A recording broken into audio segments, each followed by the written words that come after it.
Assalamualaikum warahmatullahi wabarakatuh. Ketemu lagi di Bang Napi Channel. Channel apa adanya, tidak ada apa-apanya. Berita menarik sepekan ini soal Densus 88 yang minta dibubarkan oleh Bung Fadlizon akibat narasi provokatif dari salah seorang pejabat tinggi dari Densus 88 itu yang menyatakan bahwa kemenangan ISIS kemenangan Taliban di Afghanistan menjadi inspirasi bagi terorisme di dalam negeri. Ini kan jelas provokatif narasinya. Jadi memangnya teroris dalam negeri itu ada atau tidak? Nah ini kan itu persoalannya. Kemarin yang dicap teroris itu KKB Papua. Kalau ingin menggiring opini bahwa terorisme itu ke Islam itu kan salah. Jadi mestinya Densus ini segera saja dikirim ke Papua supaya jelas ini KKB yang kemarin dicap teroris. Lalu kemudian banyak pihak yang menolak untuk cap teroris itu terhadap KKB. Kirim saja Densus 88 ini ke Papua supaya jelas kerjanya kan. Nah, ini kan narasi-narasi provokatif yang cenderung Islamofobia ini kan memang ya harus cepat di counter begitu.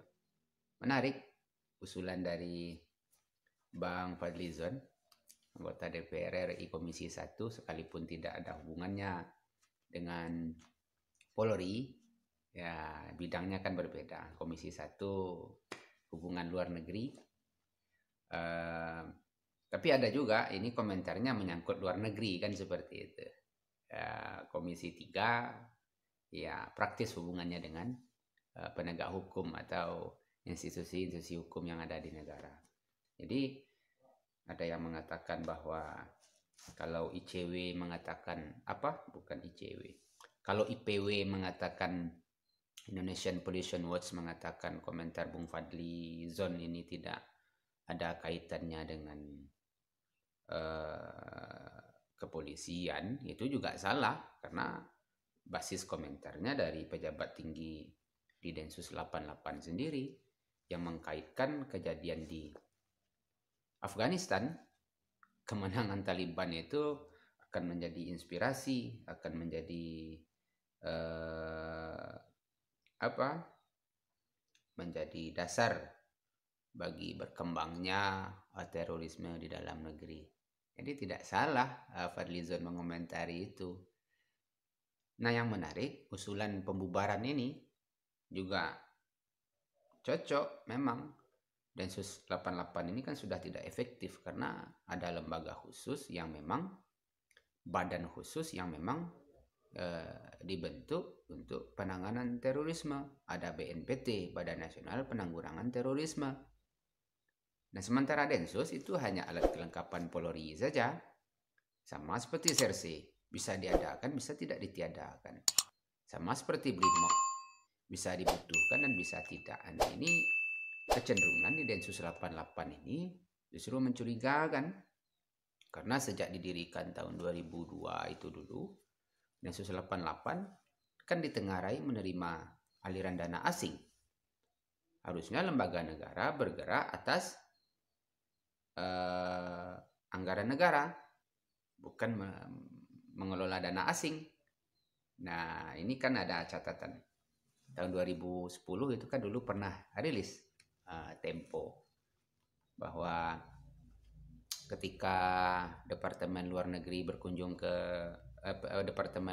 Amerika berkunjung ke dalam negeri, ke Indonesia, saat itu Menteri Luar Negerinya masih Colin Powell, itu bawa sumbangan 50 juta US dollar untuk kepolisian, 16 jutanya untuk kepolisian secara khusus, 4 juta dolar Amerikanya untuk kepolisian secara umum, dan sisanya ya itu ada 12 juta lebih kurang itu untuk penanganan terorisme di Indonesia. Dan ini kan dana asing ini tidak pernah diaudit yang dipakai oleh Densus 88 itu. Jadi kalau kita seret-seret beritanya ke belakang, ketemu jejak digitalnya nanti. Jadi tidak salah saran seperti itu. Kemarin kan ada ormas yang dibubarkan. Front Pembela Islam itu dibubarkan karena diduga menerima aliran dana dari luar negeri. Kan seperti itu tuduhannya. Diperiksa oleh PPATK. Tidak ditemukan. Bahkan rekening privat keluarga Habib Rizik pun dibekukan tanpa dasar begitu kan. Jadi ada dugaan saja dibekukan. Dan ini jelas-jelas menerima dana dari luar negeri untuk penanggulangan terorisme yang SOP-nya tidak jelas, seperti kasus Yono yang sampai saat ini masih jadi tanda tanya besar. Belum lagi kasus-kasus yang lain, kalau nanti kita bongkar panjang ceritanya. Jadi saran Bang Fadlizon kita dukung. Tapi sepertinya melihat kondisi law enforcement atau penegakan hukum di negara kita seperti ini sekarang, tidak hanya Densus 88 barangkali yang rakyat minta dibubarkan. DPR juga rakyat minta dibubarkan itu Bang Fadli. Bagaimana kalau DPR itu dibubarkan saja? Karena fungsi pengawasannya sudah tidak ada. Kecuali fungsi nyinyir-nyinyir seperti kami-kami ini yang di media sosial ini. Jadi tidak ada lagi. Fungsi anggarannya tidak ada. Fungsi pengawasannya sudah tidak efektif lagi. Sudah lemah ya. Hanya bikin undang-undang untuk ketok palu. Jadi lembaga itu ada untuk ketok palu undang-undang yang sudah disiapkan oleh pemerintah begitu, atau mungkin bekerja sama dengan pemerintah membentuk undang-undang. Kenapa? Sejak Omnibus Law itu ditetapkan, anggaran negara itu kan suka-suka pemerintah saja sekarang, tidak harus lewat DPR lagi. Nah, jadi ini menarik Densus 88 minta dibubarkan ini, karena di tahun 2016 juga kita temukan jejak digitalnya. Densus juga menerima aliran dana lagi dari berbagai lembaga luar negeri begitu. Ini khususnya Amerika Serikat. Nah ini kan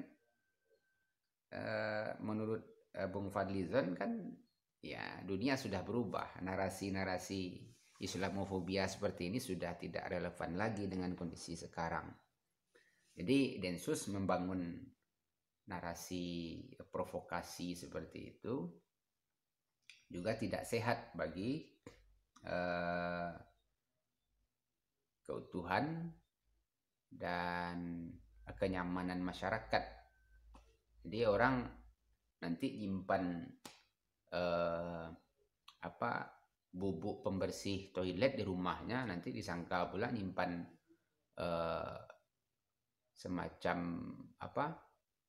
alat atau bahan peledak begitu kan. Orang nyimpan cairan pembersih di rumahnya untuk bersihkan toilet, untuk bersihkan kamar mandinya, untuk bersihkan wastafelnya. Nanti dituduh pula orang nyimpan satu jenis bahan yang bisa dipakai untuk membuat bom molotov peledak high explosive, medium explosive dan lain-lain sebagainya. Ini kan menarik.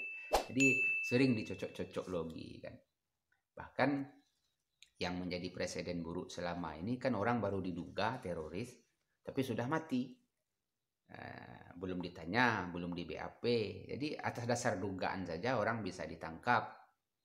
Orang bisa bahkan terbunuh di lokasi kejadian. Dituduh melawan begini begana. Itu kan berbahaya. Ini tindakannya sudah melebihi batas ketentuan undang-undang begitu. Jadi ya kapan habisnya terorisme di negara kita ini kalau penanganan hukumnya seperti itu. Jadi orang diduga tembak, diduga bunuh, diduga sudah mati aja. Besok muncul lagi isu terorisme baru. Ya kan? Jadi kalau dinamika politik dalam negeri sudah mulai agak menguat ini, gerakan-gerakan kelompok Muslim, kelompok Islam, nah nanti muncul lagi isu teroris itu. Seperti itu biasanya.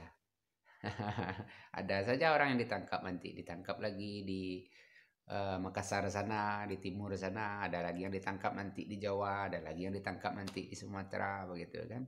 Dugaannya gampang teroris. Supaya apa? Supaya bisa nembak orang langsung di tempat. Itu kan tidak bisa seperti itu ya. Kapan habisnya teroris kalau ditembak semua kan? Kenapa? Isunya muncul terus. Orangnya sudah ditembak-tembak, tapi jaringannya tidak pernah habis. Mestinya diselidiki. Ya, diselidiki, diidentifikasi, dievaluasi penanganannya seperti apa. Jadi menghabiskan terorisme itu ya harus dari kepalanya kan seperti itu. Nah ini Nurdin M. Top-nya sudah habis. Kemarin sudah ada lagi yang ditembak satu orang pimpinannya. Nah, terus terorisnya muncul terus begitu. Dengan dasar itulah Densus 88 ini gampang-gampang saja begitu untuk melakukan tindakan, karena juga dananya banyak dari luar, tidak dari APBN begitu. Jadi banyak kerja-kerjanya yang dibiayai oleh kepentingan politik tertentu oleh negara asing. Itu yang kita sayangkan. Jangan sampai Bang Fadlizon nanti DPR yang diminta rakyat untuk bubar karena gajinya besar seperti yang diceritakan oleh Krisdayanti itu. Kerjanya cuma nyinyir-nyinyir saja. Mestinya ini di-impeach atau ditanyakan kepada pemerintah itu di DPR, tidak di Twitter. Assalamualaikum warahmatullahi wabarakatuh.